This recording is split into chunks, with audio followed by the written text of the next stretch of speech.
Hey, what's up? It's Christopher, aka the Bronze Age Nerd, and welcome to Talking Nerdy with Bronze Age Nerd. Today I'm going to talk a little bit about WhatNot.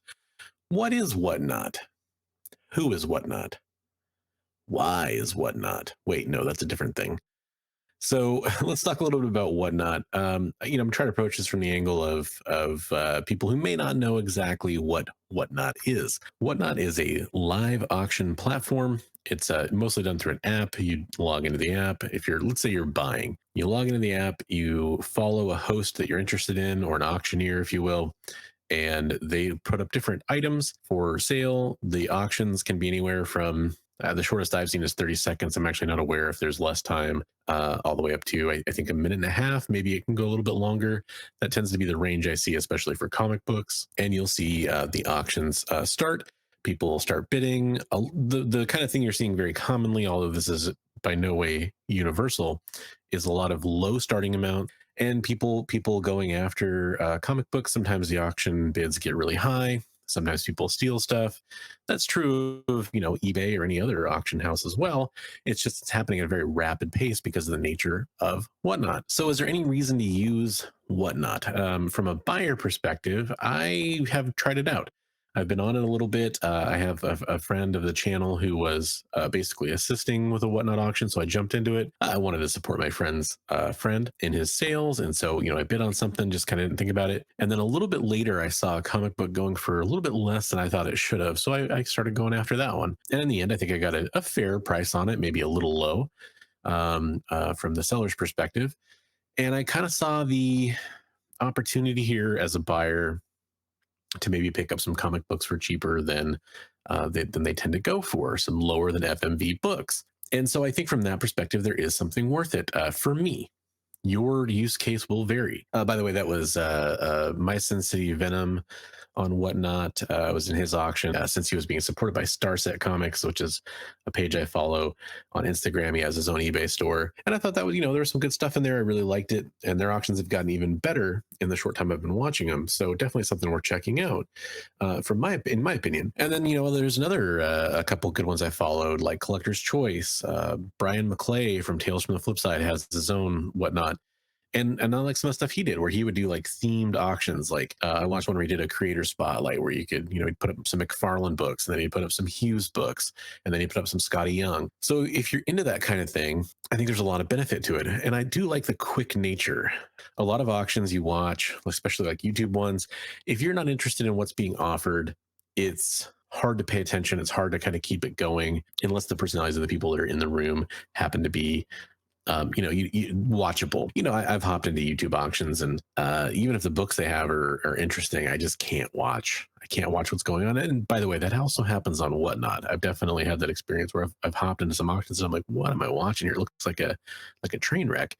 And of course, that's on the individual basis. My own threshold for what I'll watch, and maybe some of these people are just starting out. So no, not trying to throw any shade there. It's just there's definitely a spectrum. So I've continued to use Whatnot a little bit. Definitely slowed down after picking up a few things, but I think I found some cool stuff, and I see some potential benefits there, and I'll probably continue to check out a few here and there. So is it worth selling on Whatnot? Well, that's an interesting question. I would say that, somebody who hasn't sold on Whatnot, I'm considering it. I'm not sure if I'm actually going to take that plunge.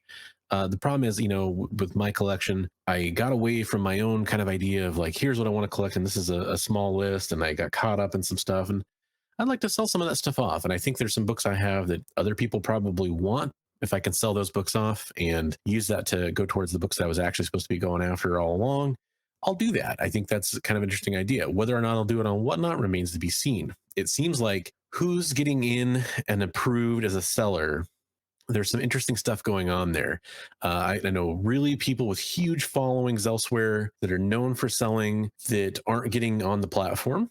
And I think that's kind of interesting. And I know people, I don't know people, but I've seen people on Whatnot that don't seem to have much flair or panache or experience selling or many followers, which I thought there was a threshold that they had to hit.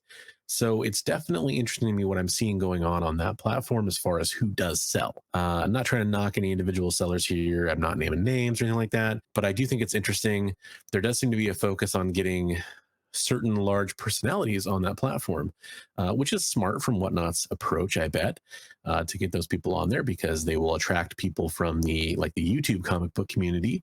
Viewers will go to names that they enjoy or are familiar with, so that makes a lot of sense to me.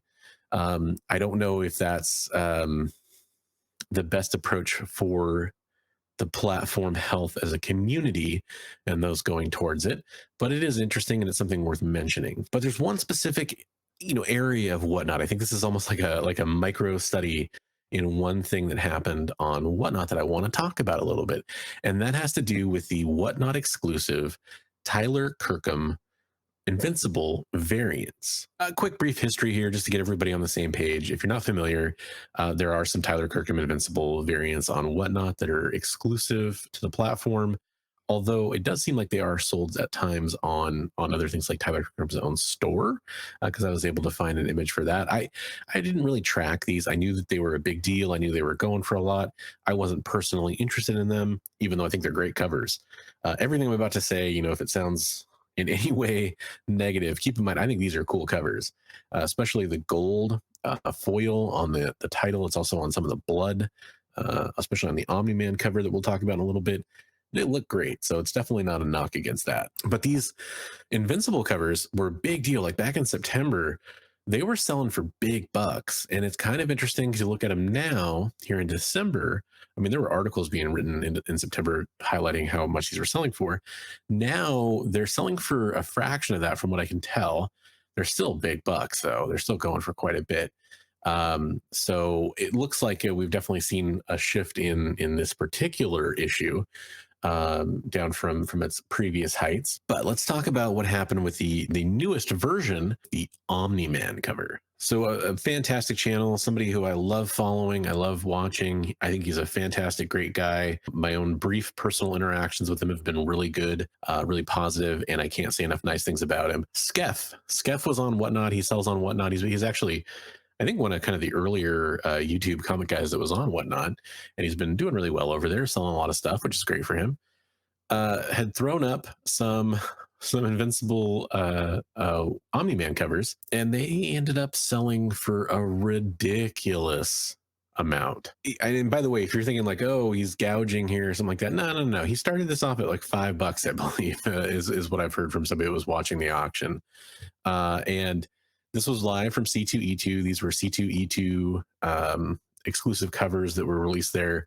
And obviously, there's some PR involved here. I'm not necessarily even saying with this particular Whatnot, but there's some PR that was involved in, launching it at a convention and all that kind of stuff. So that plays into this a little bit. People are excited about the hot new thing. But when you have these comic books eventually selling for, over $1,500, that's it's an insane amount.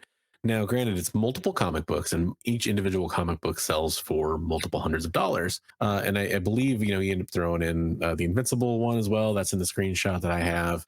Unfortunately, I didn't really get to see the actual auction happen live, so I'm kind of going off the play-by-play here. If anybody was in that auction, let me know how this went down exactly. But what I do know is what the ending price was astronomical.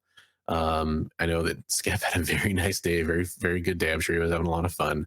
And these end up selling for quite a bit. So it begs the question. This is a comic book, when you talk about Invincible #1, which came out in 2003, that is a hot comic book. The animated series is doing really well. People love that first season. I love that first season.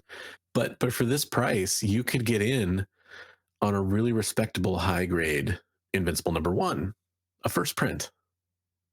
And to see these going for this high, this is a comic that's released 18 years later. It's pretty incredible. It's great art. It's fantastic art. But could you imagine like a reprint of X-Men #1 or Amazing Fantasy 15 selling for around the same price as an original, regardless of the cover, regardless of all that?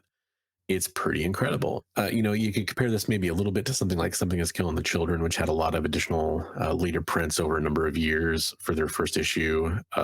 Another Robert Kirkman book, Walking Dead, had a lot of additional prints later on, some of which are valuable, but not approaching the A cover first print. for sure. So that's very interesting to me. And that's kind of just where I think I'll end this is, would you rather have a high grade, like maybe like a 9.4 or maybe close to a 9.6, probably more like a 9.4 Invincible #1 first print from 2003? Or would you rather have one of the Tyler Kirkham variants? And what are these going to end up going for? Are they going to end up going for more? Is this kind of a new floor we've seen this? Is this an early ceiling we've seen for these? Also, it seems like they sell for more on WhatNot than they do on eBay. I don't have hard data to back that up, but that's kind of what I've been seeing so far, which is an interesting phenomenon. If you can get it for less on eBay and everyone's paying more on WhatNot, are people buying them on eBay and selling them on WhatNot? And are they making a profit? Interesting stuff. So crazy times we live in. This is, 21st century, 2021 kind of an issue that may be something that we need to kind of think about as collectors. And of course, if you're buying what you love and that's the price you want to pay for it, hey, more power to you. But it seems a little strange to me. It seems a little bit out there. Just to be 100% clear, much love to Skeff. I think he's a great guy. Again, I'll say that just because I don't want this to come across as I'm in any way trying to knock him for what happened here. I'm just talking about what did happen, and he happened to be the auctioneer in that particular auction. So definitely an interesting deal, and I'm curious to hear all of your guys' thoughts on this down below in the comments. Let me know what you think. Thanks for watching, everybody, and I want to remind you, as always, hey, hey, hey, hey, read comics every day.